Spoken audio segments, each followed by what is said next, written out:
네, 여러분 안녕하세요. 네, HLB 그리고 HLB 생명과학 말씀을 드리는데 여러분들 그 FDA에서 특별한 건의 재료가 하나 등장한 게 있습니다. 자, 이 부분이 리보캄넬리주마 건과 관련해서 어떤 영향을 주는지 그리고 최근에 그 대두되고 있는 옵디버 여보이에게 어떤 타격을 주는지 네, 이 부분을 우리가 좀 명확히 알아야 될 것 같아요. 그래서 주말 동안에 이 건과 관련된 이야기들이 좀 흘러나왔어요. 그래서 이 부분을 우리가 좀 명확히 알고 장단점이 뭔지 네, 이걸 정확히 파악하는 것이 필요해 보입니다. 그래서 이 건에 대한 중요한 말씀을 좀 드리도록 하겠습니다. 네, 그리고 영상 후반부에는 매집할 수 있는 매집주를 하나 말씀드리니까 네, 이거는 HLB와 별개로 대박 한번 내시기 바랍니다. 자, 그런 말씀을 바로 HLB 드리는데요. 구독, 좋아요, 알림 설정 항상 감사드리고 있습니다. 많은 성원 계속 부탁드리고요. 자, 여러분 그 지난 금요일 날에 나왔던 아티클입니다. 근데 이게 사실 그다지 그렇게 확산돼서 이슈가 되지는 못했던 부분이지만 자, 이것이 이슈가 될 개연성이 좀 있기 때문에 그 부분을 말씀을 좀 드리고 싶어요. 1단계적으로는 가장 직접적으로 관련이 되는 것은 옵디보 여보이하고 키투르다입니다. 이 면역 항암제 건과 관련된 이 옵디보 측이나 그 키투르다 쪽이 영향을 많이 받을 그런 사안이에요. 그래서 그 기사를 한번 좀 살펴보면 자, 이 건의 재료가 발생했습니다. 미국 FDA에서는 PD1 항암제의 위식도암의 제한을 권고하는 네, 그런 건의 아티클이 나왔습니다, 여러분. 네. 이게 면역 항암제죠. 면역 항암제인데 이제 면역 항암제 뭐 종류라고 한다면은 PD1 그리고 PDL1 막 이렇게 볼 수 있겠고 이 PDL1 억제제 쪽은 이제 인핀지나 뭐 티센트릭 그리고 이 PD1 쪽은 여보이, 옵디버 여보이 있죠. 그리고 히트루다. 그리고 또 간접적으로 또 그 리보 캄넬리주맙의 그 캄넬리주맙도 좀 연관성이 있는 것으로 그렇게 알려지고 있어요. 자, 그렇기 때문에 그렇다면 이 PD1 항암제의 위식도암 제한 권고라 하면은 이쪽은 타격이 없고 이쪽이 좀 타격이 있지 않겠나 이렇게 볼 수가 있어요. 그죠? 그래서 우리가 이 부분에 대한 우리가 생각을 잘 해볼 필요가 있습니다. 옵디보와 키투루다에 대해서 위식도암 관련해서 적응증을 제한할 것으로 전망된다. 이 기사가 실렸거든요. 여기에는 뭐 직접적으로 리보 캄넬리주맙, 특히 그 캄넬리주맙에 대한 이야기는 실리진 않았습니다만은 우리가 이걸 보면서 뭘 생각해야 되냐면 야 그럼 이거 옵디보 여보이 측은 타격을 받아서 좋은데 근데 이 피리완 항암제건이라고 한다면 이 캄넬리주맙도 영향을 좀 받는 거 아니냐? 이런 생각을 하실 수도 있는데요. 그렇지는 않습니다. 여러분 이 기사 제목을 좀 보시다시피 위암하고 식도암에만 제한을 하는 거예요. 그러니까 이 위암이나 식도암 제한 관련해서 역시 옵디보 측이 좀 타격을 받고 그죠? 네, 그리고 키투르다도 좀 타격을 받을 수 있습니다. 그렇지, 그러니까 이제 옵디보 측 경쟁 대상자인 이제 옵디보 측이 이런 제한 권고를 받은 것은 리버 캄넬리주맙 측면에서는 긍정적인 이슈가 증가를 할 수가 있겠죠. 그렇다면 불리한 점은 없느냐? 사실 여러분 가만히 생각해 보시면 리버 캄넬리주맙은 간암입니다. 간암.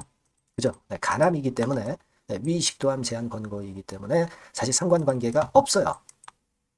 그리고 옵디버 여보이의 그 간암 쪽 이번에 그 승인을 요청한 그 건도 간암 쪽이기 때문에 영향력이 없을 수 있어요. 그죠?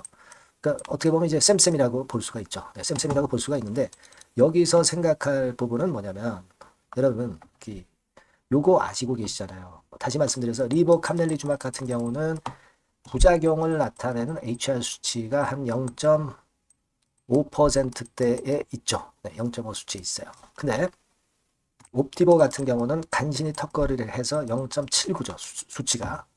요걸 잘 생각을 해볼 필요가 있다 이겁니다. 즉 다시 말씀드리면 0.54죠. HLB 리보캄넬리주맙 같은 경우는 HR이 0.54. 그죠? 네, 그리고 자, 옵티보 여보이 같은 경우는 HR이 중간에 나오죠.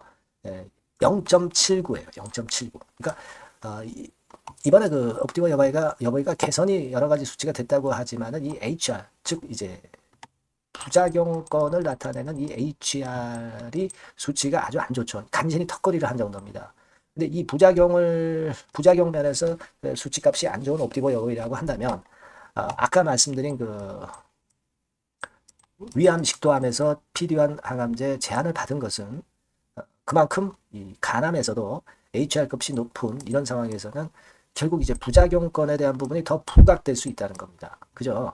부작용권 때문에 FDA에서는 옵티보에 대해서 PD-1 항암제 위식도암 제한 권고권을 내린 거거든요. 그렇다고 한다면 옵티보 여보이 측이 이번에 승인 허가를 신청을 했지만 이 부작용 문제가 크게 대두될 수 있다 이겁니다. 그죠? 네, 이 부분을 우리가 잘 살펴볼 필요가 있습니다. 그러니까 리보캄넬리 측면에서는 OS 같은 경우가 23.8개월로 최장인 강점에다가 HR이 0.54 값인 이런 그 부작용이 적은 이런 이점이 크게 부각이 될 수 있지 않겠느냐는 논리로 봐야 된다는 얘기죠. 그죠? 네. 그걸 저는 강조를 드리고 싶은 겁니다. 그러니까 이번에 PD-1 항암제 위식도암 제한 권고권에 대한 나온 이 아티클은 옵티보 측에는 타격이 있을 수 있다. 그렇게 봅니다만은 리보캄넬리주맙은 타격이 없다는 거죠. 그걸 생각해 볼 필요가 있어요. 특히 이 간 같은 경우는 간 기능 보존이 제일 중요합니다. 근데 이 간 기능 보존이 결국은 이제 부작용 때문에 옵티보 같은 경우는 한계가 있다 이거죠. 하지만 리보캄넬리주맙은 그렇지 않다는 겁니다. 자, 이 부분이라고 한다면은 우리가 리보캄넬리주맙이 훨씬 유리하다. 네, 이렇게 생각을 해야 되지 않겠나. 이렇게 판단할 수 있는 그런 부분이라고 생각이 듭니다. 특히 그 간암 같은 경우는요. 위암 식도암과 다르게 PD-1 약제 효능이 PD-L1 발현 여부에 관계없이 나타나요. 그러니까 간암 같은 경우는 위암이나 식도암권하고는 좀 별개이다. 이런 생각을 꼭 하실 필요가 있다 이겁니다. 아시겠죠? 우리가 PD-L1하고 PD-L1하고 PD-1이 있어요. 네, 그건과 관련해서 여러 가지 그 차이가 있습니다. 전문 용어기는 하지만 단백질의 종류라고 볼 수가 있어요. 네, 근데 이렇게 복잡하게 들어갈 것이 아니라 우리가 생각할 것은 버벨지에서 옵티보 측을 약간 옹호하는 그런 기사가 나오기도 했지만 기본적으로 오늘 제가 말씀드린 위식도암 제한 권고의 아티클 이거는 옵티보 여보이 측에는 타격이고 리보캄넬리주맙에는 오히려 상대적으로 경쟁력이 올라갈 수 있는 부분이라고 저는 그걸 강조드리고 싶은 거예요. 네, 무슨 말씀인지 좀 이해가 되시죠? 자, 그렇게 보실 필요가 있고 따라서 그에 따른 이점이 다음 주 초반에 HLB 쪽에 긍정적으로 좀 작용이 될 확률이 있습니다, 여러분.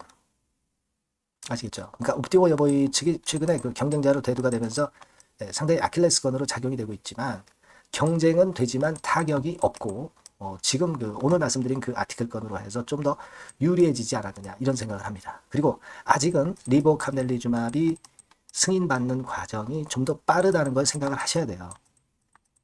아시겠죠? 지금 객관적으로 그런 상황 아니겠어요? 그죠? 그리고 거듭 강조를 드리지만 너무 옵티보 여보이 측을 의식하지 말고 리보캄넬리주맙의 승인에만 우리가 주력을 하자 이거예요. 승인을 못 받으면 아무것도 아니잖아요. 그러니까 이 승인을 받는데 우리는 주력하고 승인을 받을 수 있다면 끌고 가는 거죠. 그죠? 이렇게 좀 단순하게 생각을 해볼 필요가 있다. 네, 저는 그 말씀을 좀 드리고 싶었던 겁니다. 아시겠죠? 네, 그래서 여전히 이제 HLB와 관련해서 다른 재료들이 꽤 나올 거예요. 지금도 주말에도 이런 재료가 이제 불거져 나오지 않았습니까? 네, 갑작스럽게 자꾸 나옵니다. 이런 것들은 HLB나 HLB 생명과학이라고 문자를 주시는 분들에게는 제가 지속적으로 계속 업데이트해서 드릴 겁니다. 일단 갑작스러운 상황에 대비해서 여러분들이 꼭 문자 주셔야 돼요. 그래야 여러분들이 살아남을 수 있고 버틸 수 있을 겁니다. 문자 많이 주시고요. 응원 문자도 많이 보내주시고 그렇게 해주시면 좋겠어요.